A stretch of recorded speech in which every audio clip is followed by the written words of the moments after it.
How to download Envato Elements for free. Hello everyone, this is Sabrina here to help you today. So without any further ado, let's get right into the video. First, open your preferred browser and then simply search for Envato Elements. Now, if you have not created an account, create one, but if you already have an account, simply sign in using your account.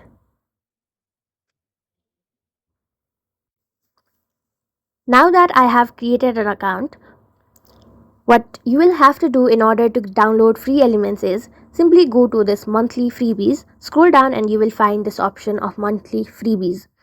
So Envato offers monthly free items every month and it will be in this section. Now in order to download it, simply tap on this download icon and download it.